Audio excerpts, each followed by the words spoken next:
What is up, people of the internet? It is me, Real American Politics, back in with a new video, and today we have a new topic to discuss, the Minnesota gubernatorial race. That is right, folks, for the first time this cycle, we're really going to be discussing the Minnesota gubernatorial race, a race that I originally thought was kind of a waste of time, alright? But we have new polling data from Trafalgar showing the race is within the sampling error.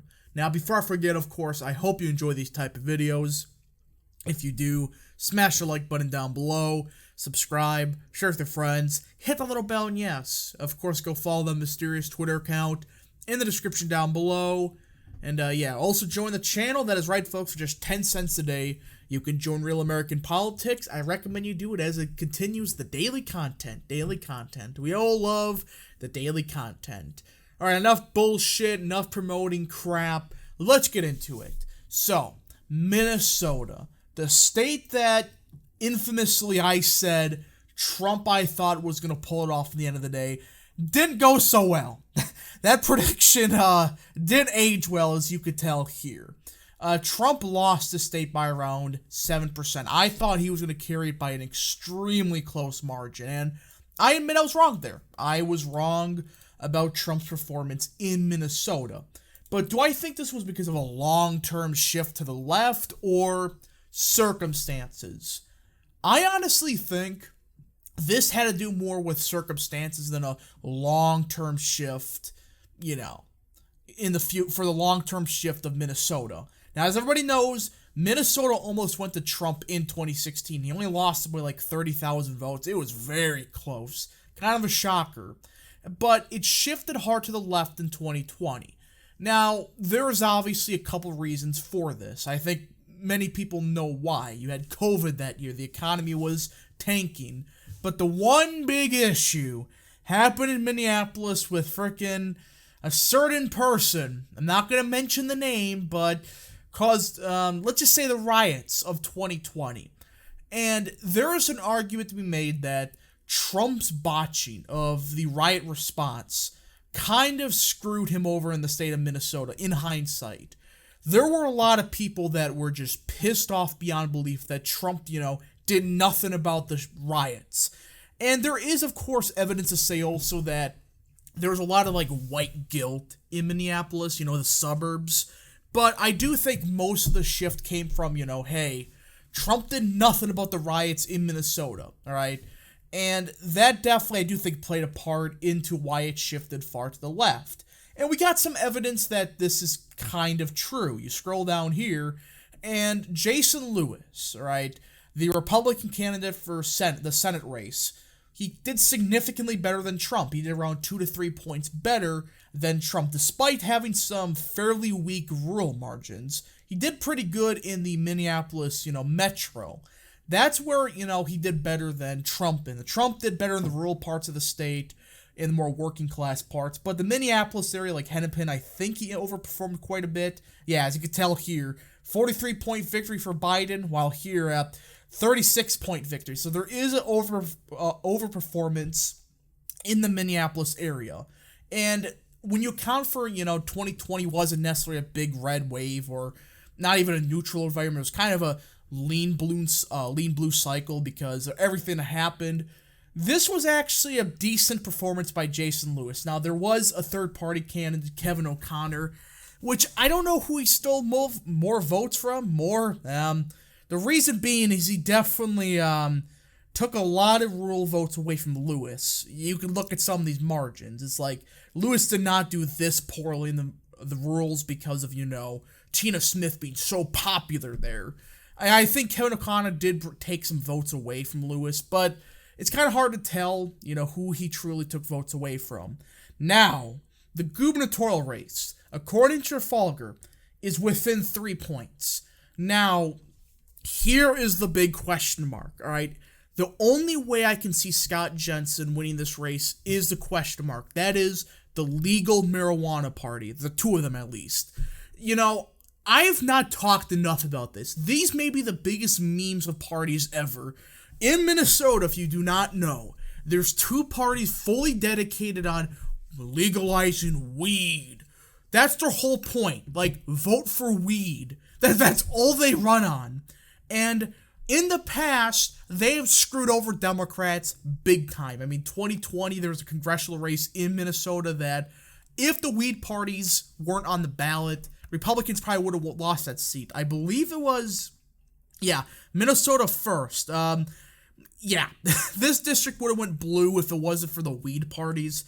A lot of these voters would have voted Democrat. So parties, they tend to screw over Democrats. Now, this is the magic number, right? They are currently at around 2.5 combined.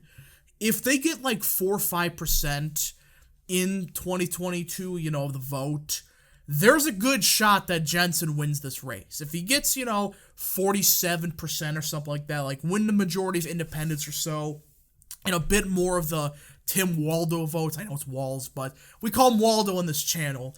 Point is, if some of these weed voting people, right, the people that only care about weed, they may jump ship and vote for one of the weed parties. And if that happens, there is an opportunity for Republicans to, get a governorship. Now, this same poll also has the Attorney General race going Republican, the Secretary of State race going basically a toss-up. The state auditor race, look at this. The marijuana parties here got around, 5.5%, if not more, percent of the vote. That's key, all right? If they get 5.5% here and get 5.5% of the governorship, Scott Jensen's more than likely going to win. Now, the biggest issue, according to Trafalgar, right, this kind of proves my point that 2020 wasn't because of white guilt. Sure, there was maybe some of it, but it was mostly reducing crime. All right, I know this is a bit, outdated considering this happened 2 years ago. This poll came out today. Whatever. Point is, the majority of voters, or I should say the plurality, care more about reducing crime and keeping criminals off the streets than they do about, fighting for, equity and against racism and all that crap. And there's also fighting against illegal immigration. That's definitely a Republican issue, growing the economy, etc. So these are winning issues Republicans have in Minnesota. And Jensen's hammering Waldo on them. I mean, Waldo is essentially running on, basically abortion and, all that crap. While Jensen, he's saying we have to fight the crime. We have to grow the economy, all that good stuff. He's focusing on the bread and butter of the Minnesota GOP, at least in my opinion. This should be the bread and butter. Get the criminals off the streets, and we got to stop the inflation in grocery stores. That's how you win Minnesota, according to this poll, and more than likely most states. Now, the question is this. Where can you pick off votes to win? Well, Minnesota is a weird state. As you know, the Democrats technically are separate in Minnesota. They're the Democrat, Labor Party, or Farmers Labor, whatever. That's the exact name of it. Point is, they tend to do better down ballot. They tend to do way better in, rural parts, right? But also sometimes underperform, in the Minneapolis area. We did see this a little bit, the governorship in 2018 and all of that. So Scott Jensen's first thing is he has to maintain decent rural margins. It doesn't have to be as good as Trump 2016. But if you can maintain Trump 2020 margins, which wasn't the best, there is an opportunity here. And maybe do a bit better in the Iron Range. Now, this would be a tough nut to crack, the Iron Range. I mean, I thought I was going to shift Republican. Really didn't.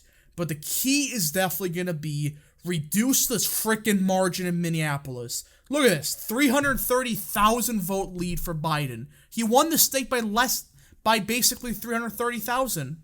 333,000. This single county is the definition of why, Democrats win the state of Minnesota. They just get absurd margins in Ramsey and Hennepin.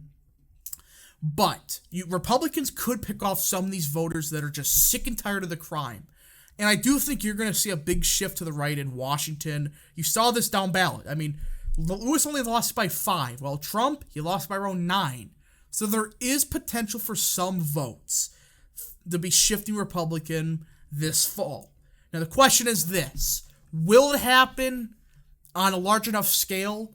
I don't know. But there is an opportunity for Republicans, if Jensen runs on the key issues, of Republicans potentially winning the governorship. They have the state Senate, I think, already. So there's a good chance they get the state Senate, the state House, and potentially the governorship, which, if you would have said that 2 years ago, I would have called you crazy. But remember, Republicans kept the state Senate. I think it was the state Senate in 2020. It could have been the state House. It's one of the two. Point is, there is an opportunity here for Republicans. They just got to try to get it. Anyways, folks, I hope you enjoy these type of videos. If you did, smash that like button down below, subscribe, share with your friends, hit the little bell, and yes, of course, go follow the mysterious Twitter account in the description down below. And yeah, thank you so much for watching. We'll see you guys in the next video. Godspeed to all of you.